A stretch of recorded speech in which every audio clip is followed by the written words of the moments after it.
I have had to come to terms with the fact that I am a generally quite uninhibited person. Um, I've traditionally seen myself as conscientious, taking a lot of care and forethought in the things that I do. But I think it's undeniable that with so many things, especially things that I don't care about, I seem to be so uninhibited that I have a tendency to just like fly off the handle and do whatever. But I think the circle that I had failed to square up to now is the realization that at the same time that I'm very impulsive and uninhibited, I seem to have quite steadfast principles in regards to how other people ought to be treated. And the various things surrounding that, which is quite a large web considering that as social animals, um, there's quite a lot of things that can impact other humans that we could do without the direct involvement of any other person. By the way, I just want to say my Discord is in the description. New friends.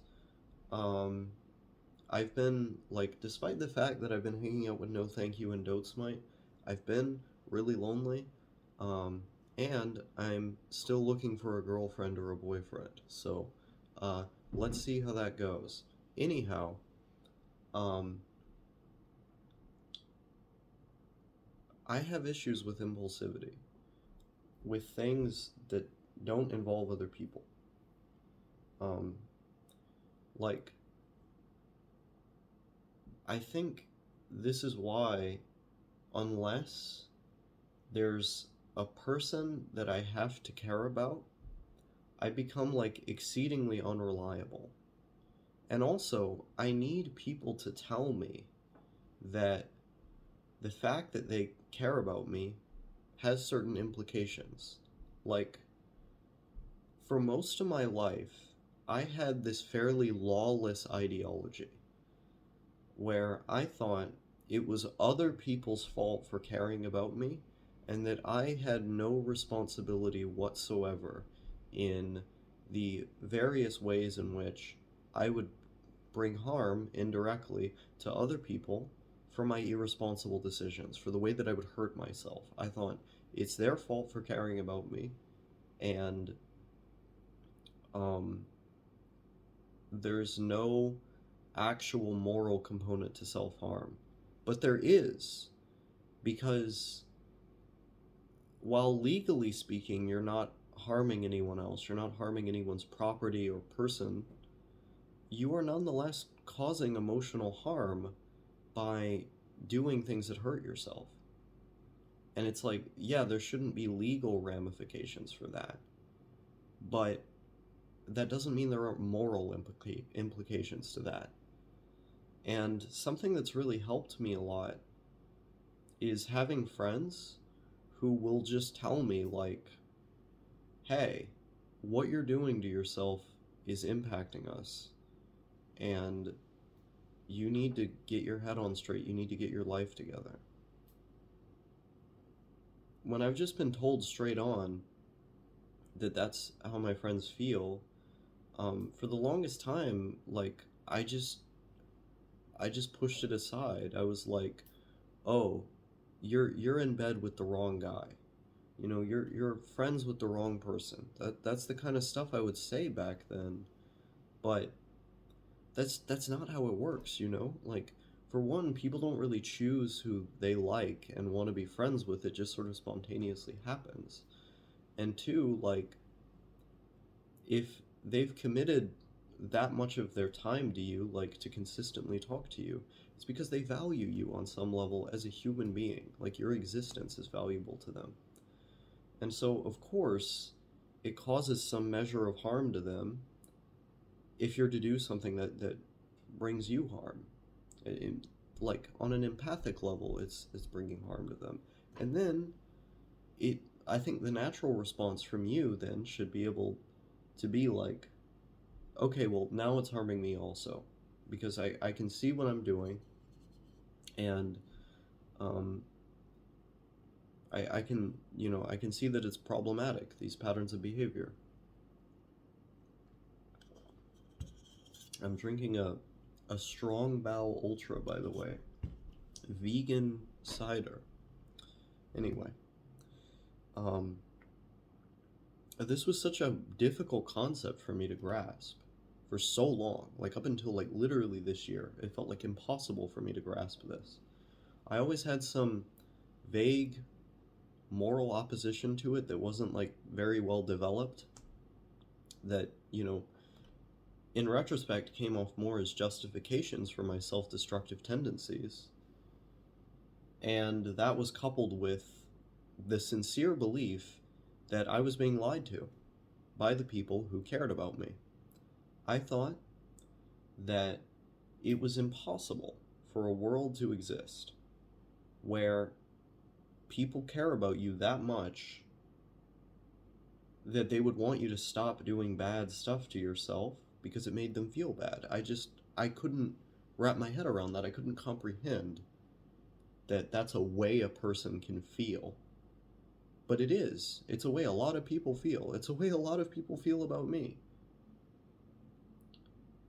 And with that comes some level of responsibility.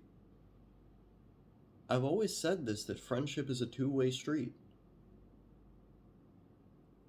It requires two people. There's two sides to the coin. Either you hold up your end of the bargain by doing your due diligence and, doing your end of the friendship, or you don't, and it's an unequal dynamic and it dissipates as a result. And you don't have that good friend anymore who valued you like that. There's no other way about it.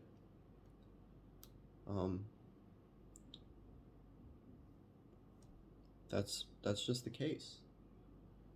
And so I've seen myself, I've been watching myself trying to be more inhibited in insofar as I behave. I'm not gonna just let the phone ring when there's an important call coming to me and then go back to sleep. I'm gonna answer that phone, and I do now. I answer the phone, and I do what I'm supposed to do. I take care of my hygiene. I take care of what I eat. I've been staying away from drugs. Now, drinking, this I haven't quite kicked. I don't know if I necessarily even want to kick alcohol. I at least don't drink as much as I used to. I think that's a success. But nowhere near as much. But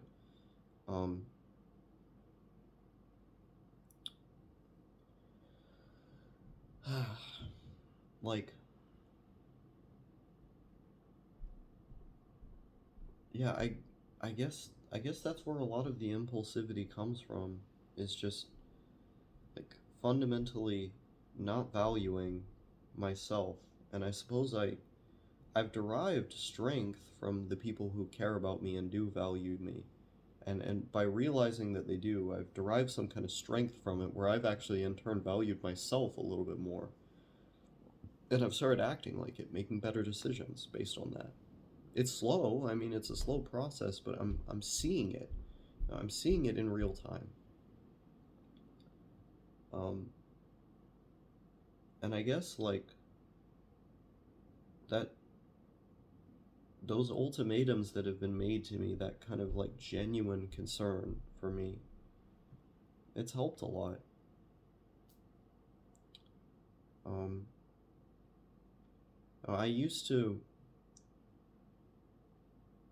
I wouldn't say literally be a kleptomaniac, but in a colloquial sense, I was a little bit of a kleptomaniac.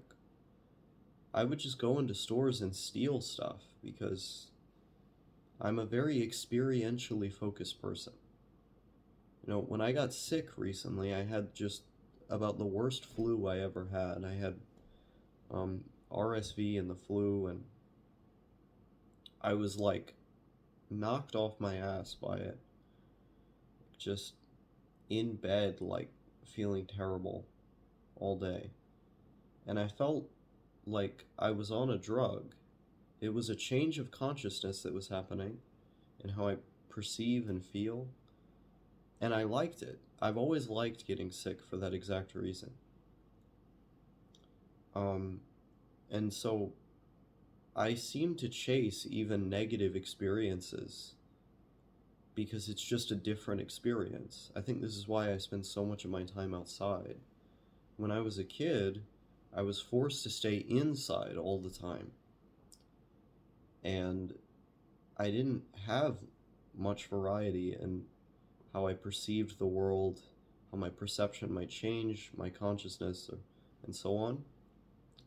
Then I became an adult, and I wanted to just go everywhere and do anything.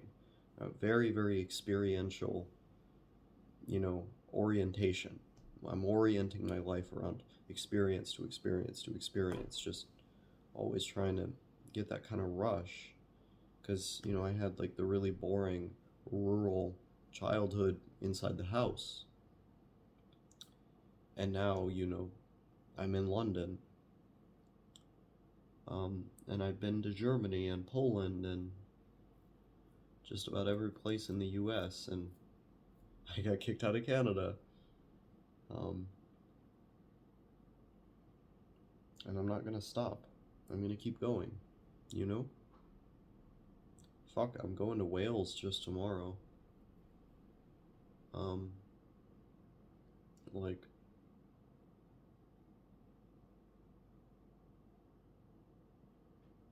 there needs to be a balance struck between a certain level of disinhibition, when it's necessary.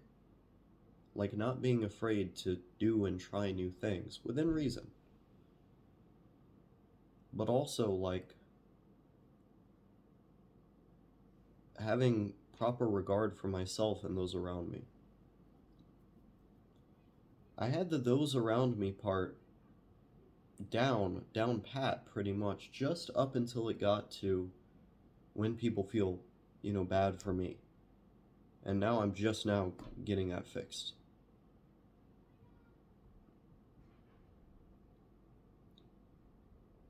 I don't know. People are complicated. Like what I'm describing is it like it sounds like I'm talking about contradictory things occurring simultaneously. But that's just sort of how people are.